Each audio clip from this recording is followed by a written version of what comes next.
Cerro Negro es uno de los 56.782 establecimientos agropecuarios que todavía están en actividad en Uruguay. En los últimos 25 años desaparecieron más de 30.000, lo que supone un 34%. Siendo ministro de Ganadería y Agricultura entre los años 1963 y 1967, es decir, el segundo de los gobiernos nacionalistas, ¿usted previó, Wilson, que se iba a cernir sobre el Uruguay esta catástrofe agropecuaria? Nosotros tenemos la mala suerte de que se advierte, por desdicha en este caso, la exactitud de nuestros vaticinios un cuarto de siglo después o 20 años después. A veces con mayor rapidez, pero nunca se nos cree cuando se dicen las cosas a pesar de que rompen los ojos. Hay ejemplos bastante recientes en todo el proceso de salida de la dictadura. En esto del proceso de concentración de la propiedad rural y de desaparición acelerada de los pequeños y medianos explotadores, bueno, cuando nosotros lo anunciamos, poco menos que pecamos por casandras agoreras, ¿no?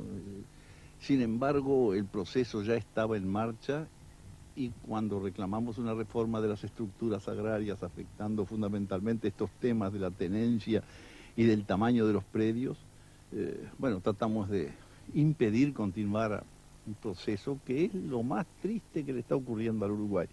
Nosotros aquí teníamos vecinos, nos criamos entre vecinos y sabiendo los nombres de quienes vivían en cada una de las pequeñas explotaciones próximas. El vecino era un hombre importante. La yerra en mi casa, que no era aquí, era la vieja casa de mis padres un poco más allá, era una fiesta auténtica con asistencia de numerosísimas familias de los alrededores. Unos se ayudaban a los otros, eso es precisamente lo que un vecino significa.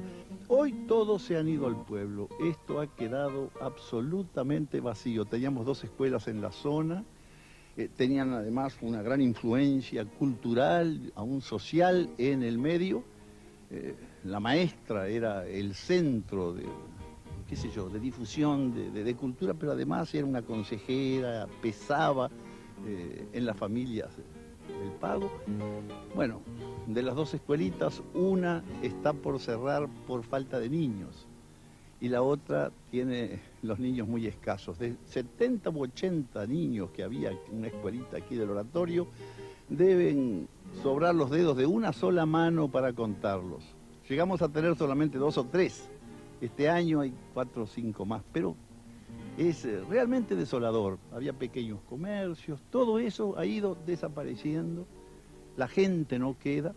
Tengo la impresión de que construcción, edificio nuevo, en toda la sección judicial quizás sea este el único. Y es del año 1970. 70. Todo lo demás es alguna refacción de casas viejas, pero fundamentalmente la destrucción de viviendas. Se van taperizando, se usan como cantera para materiales de construcción y uno ve que donde antes se albergaba una familia, hoy queda simplemente, bueno, los rastros ya en vías de desaparecer de que allí alguna vez hubo un asentamiento humano.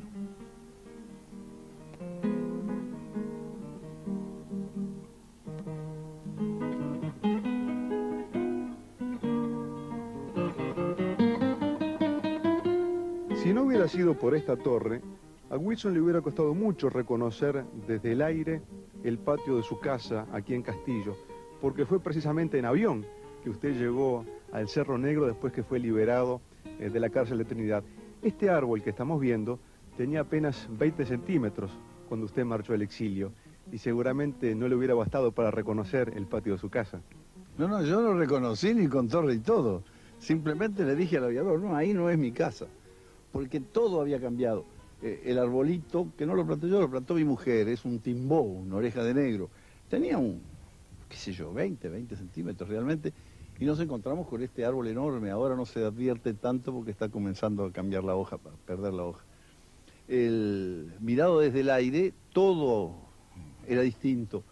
Primero por eso que digo, que las casitas que nos circundaban habían ido desapareciendo, porque todos los árboles habían crecido, y porque había aparecido una represa que yo no conocía ni sabía que se hubiera construido. De modo que realmente dije, no, ahí no es, y tuvieron que insistirme para que al final me diera cuenta.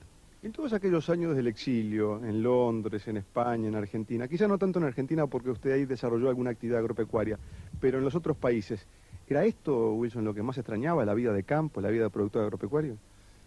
Bueno, hay que partir de este supuesto. Mi casa era esta. Yo cuando pensaba en mi hogar que había tenido que abandonar, pensaba en términos de esta casa. Esta casa la hicimos mi mujer y yo a partir de cero. Esto era una cuchilla absolutamente pelada, sin ningún accidente, sin ningún arbolito. Era por el carácter quebrado del terreno el único lugar donde podía desarrollarse el casco de un establecimiento. Lo elegimos, mi mujer y yo, caminando, y al final cuando decidimos que era aquí hubo que hacer el agua, hacer los ladrillos, en fin, desde el comienzo conviviendo con la gente que lo construía, de manera que le tenemos un enorme cariño y nos habituamos a considerarlo el hogar, este era el centro. Cuando en Londres o en España pensábamos en el Uruguay, la referencia era el Cerro Negro.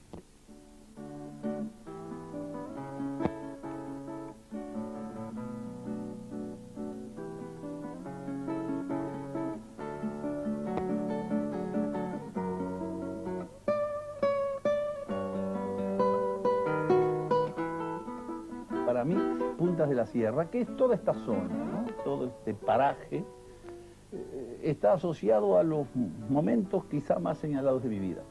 Yo estaba aquí, no en esta casa, pero sí en lo que es hoy casa de mi hermano, aquí al lado, en Puntas de la Sierra, cuando me ofrecieron hace exactamente un tercio de siglo la candidatura a diputado por Colonia, donde se inicia una de las etapas que recuerdo con más cariño, pero además toda mi vida política. Aquí en Puntas de la Sierra me reencontré durante la dictadura por segunda vez con mis compañeros. Es decir, inicialmente tuve un contacto clandestino con ellos en el litoral del país, en lo de Horacio Terra Gallinal, pero luego hicimos un intento de reunirnos todos. Era una actitud que tenía, qué sé yo, fundamentalmente el carácter de un símbolo, porque podíamos habernos reunido fácilmente del otro lado de la frontera en el Brasil. Sin embargo, quisimos que fuera en nuestra propia patria. Una reunión clandestina. Una reunión clandestina, pero que tenía el significado de dar un cierto mensaje de aliento a los compañeros. Año 1974. Y todo estuvo magníficamente previsto, maravillosamente bien organizado, todo menos el tiempo, porque se desencadenó un temporal de tal magnitud que casi se ahogan los compañeros que llegaron hasta esta casa. Algunos ni siquiera pudieron llegar. Don Juan Pibel Devoto a duras penas logró llegar a nado a la otra margen de un arroyo crecido. Recuerdo 100 episodios, ellos sobre todo me los han relatado muchas veces, y yo del otro lado de la frontera esperando un avión que sabía no podía llegar porque, repito, estábamos en medio de una tormenta desencadenada y un terrible huracán. Eso fue también, pues, se intentó hacerlo aquí en Puntas de la Sierra. Y en Puntas de la Sierra, repito una vez más, está mi casa. Aquí no es donde yo paso actualmente la mayor parte del tiempo, pero es seguramente el lugar donde me puedo permitir el lujo de hacer una pausa y reflexionar, cosa que es para mi índole de actividad absolutamente indispensable.